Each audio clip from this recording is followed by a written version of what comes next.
Hey guys, Joe Tech here from JoeteckTips. We're on Facebook and Twitter. I've decided to do a really cool project. Trying to build a low wattage server that uses least amount of power possible. The whole point of it is to get it off the grid. So what I wanted to show you is the components that I will be using for this task and project. Is that my old server that I had did about 135 watts, 150 watts between there, accessing the drives and not accessing, and in idle mode and stuff like that. And it was a Core 2 Duo, had 250 gig drives, Enterprise Edition drives, Western Digital RAID Edition 4s, terabytes as well, Enterprise as well. And it ran 24/7. And it doesn't require a heck of a lot of horsepower that I need, because I really need it for just disk I/O. It's really more of a backup server.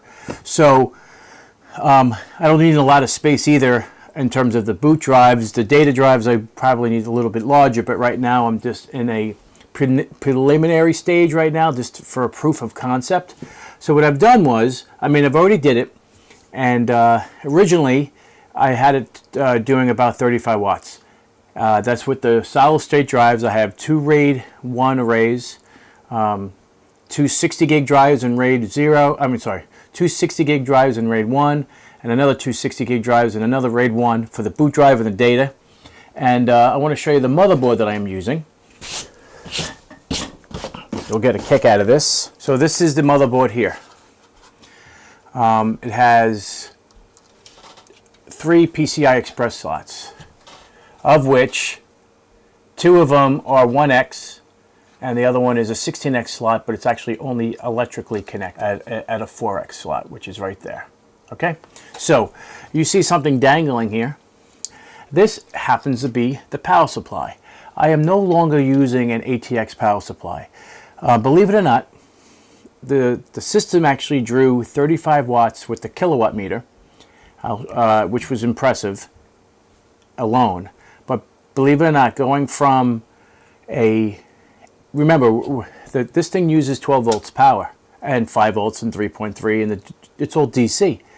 So why would I want to go from AC to DC in the conversion and then power the system?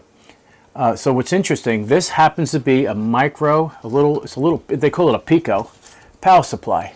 It plugs directly into the ATX connector, and off of that you have the power for the input, and then you have a Molex connector and a hard drive connector. Now, believe it or not, you can actually daisy chain this. This happens to be 90 watts. This thing could do 90 watts. So I've already had this thing rocking and rolling. And like I said, it did 35 watts. But since I did the conversion, and I'll show you that setup as well in this video, is that I dropped it down to 24 watts now, going from a power supply to this power supply, because now I'm running it off of batteries. Two 12 volt, 18 amp hour batteries, because this system is going to be off the grid. It's going to be powered by a 55 watt Coleman solar panel. And this happens to do 90 watts and is much more efficient than the AC power supply. So now it runs at 24 watts, between 23 and 24 watts, which is a home run. So now, currently with the solid state drives I have, which they will be replaced, because right now all 4 drives draw about 7 watts of power. So I can drop that down to, I can drop it at least another 6.8 watts with no trouble whatsoever. Maybe 6.5 watts I can drop it down, because I'm going to change them to Intel 540Ss, which draw about, with all 4 drives, about 360 milliwatts. So it's not even 1 watt. It's ridiculously low. So I'll be able to drop that down to around 17, this server to be about 17 watts, total. So the 55 watt solar panel that I have and the batteries that I have will be able to run it overnight and then charge during the day.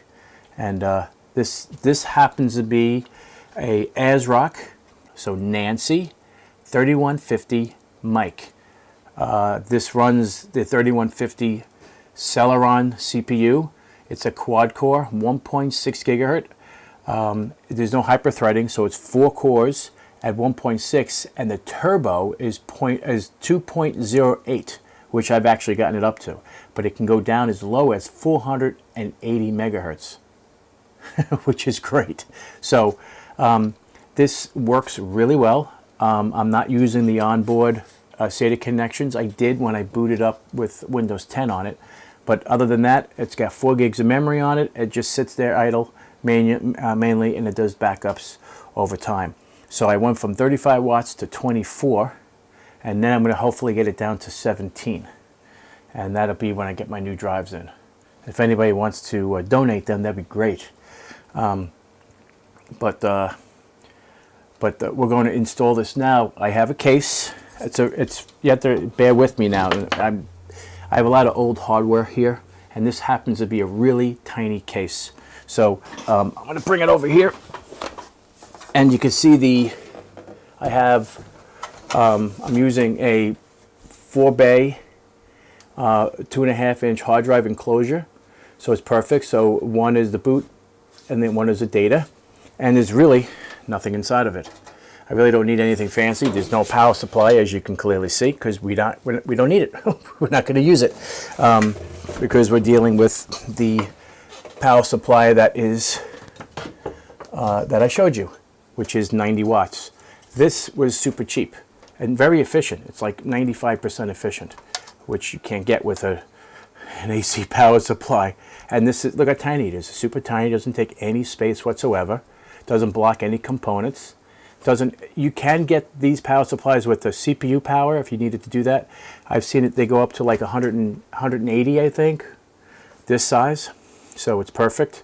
I don't need it to be all that big, but I did want to do at least quadruple the power requirement. Even though this is 90 watts, I'm only going to draw 24 or less. So this is perfect for me. Has HDMI and DVI and DB15 output audio. It's disabled, and PS2 if you ever need a PS2. But we're going to install this now, and this is going to be great. This was already in another system already, but I wanted to move it to this particular motherboard because this particular case, because I wanted to move it to this thing. And these are the RAID cards. These are StarTech 2-port RAID cards, and they work wonderful. No issues whatsoever.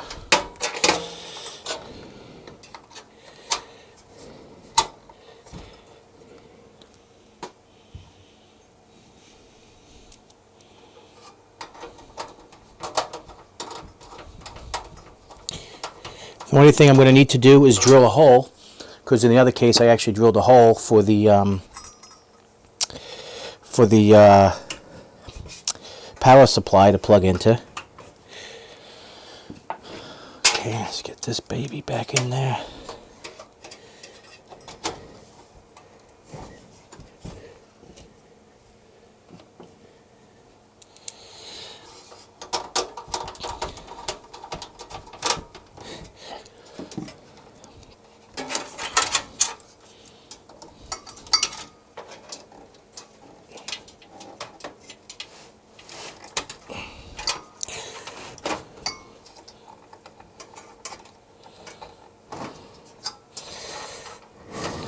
Okay, perfecto.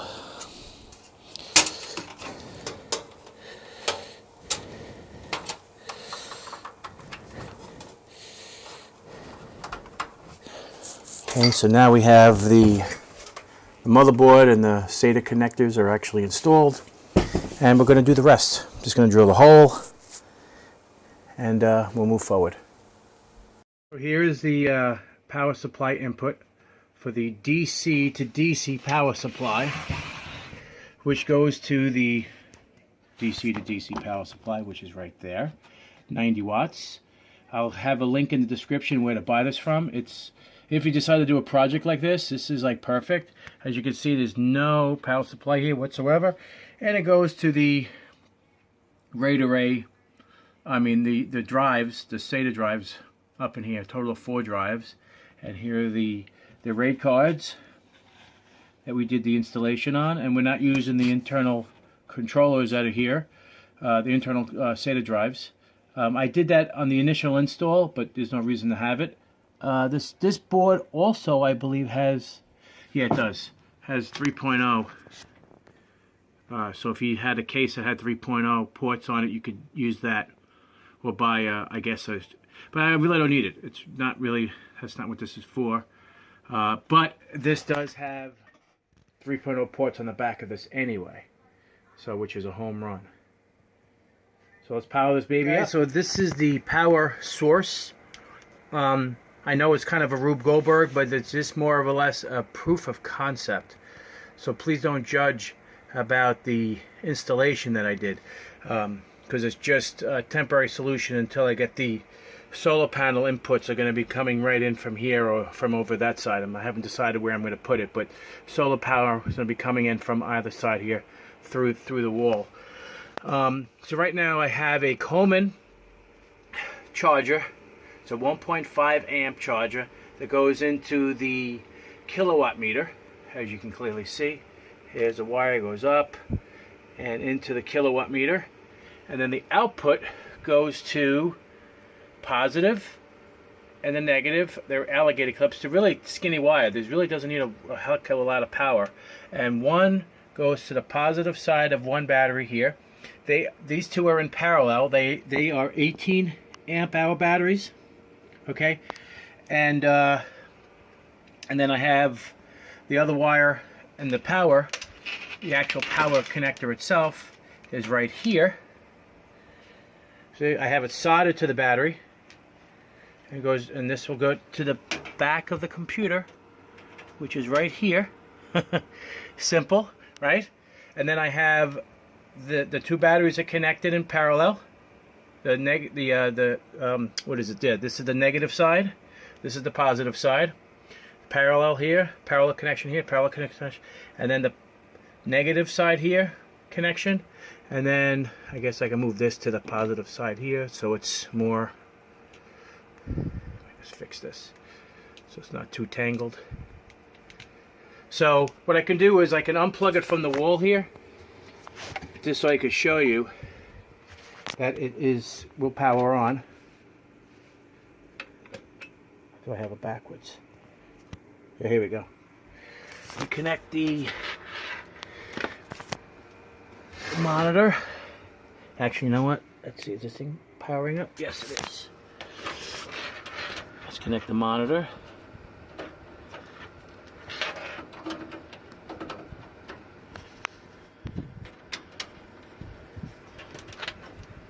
And the USB connections down here.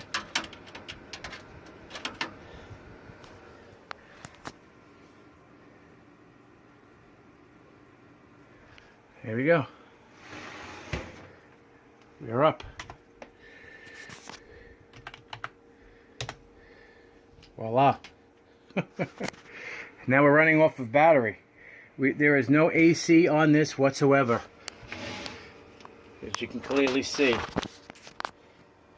Right, power runs over. There's no AC power here. Nothing. I know it's kind of messy here. I have a lot of wires and everything here, but like I said, don't judge. This is a preliminary thing, and we're not plugged in.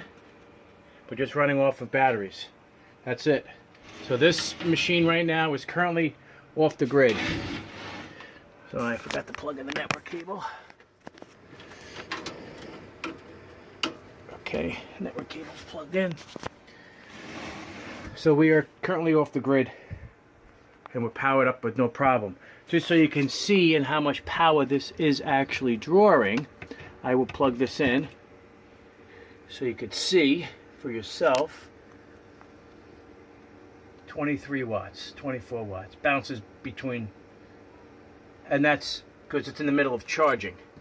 You can't really see because of the light on, but right now this orange light is lit, power is on, and this eventually will go to green.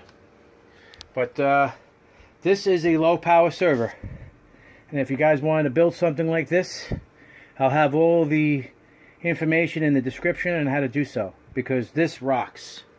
This is the coolest thing ever. Doesn't require anything to run. Okay guys, so you see this system that I just built. It's extremely low power. So once I replace those solid state drives with the Intel 540Ss, that'll bring that thing down to like 17 watts total watts used. There may be a follow-up video for this, but this is the coolest freaking thing that I've ever done because I want it to be off the grid. It's strictly going to be solar panels. So guys, if you like this video, give me a thumbs up. If you're not a subscriber, please subscribe. Take care.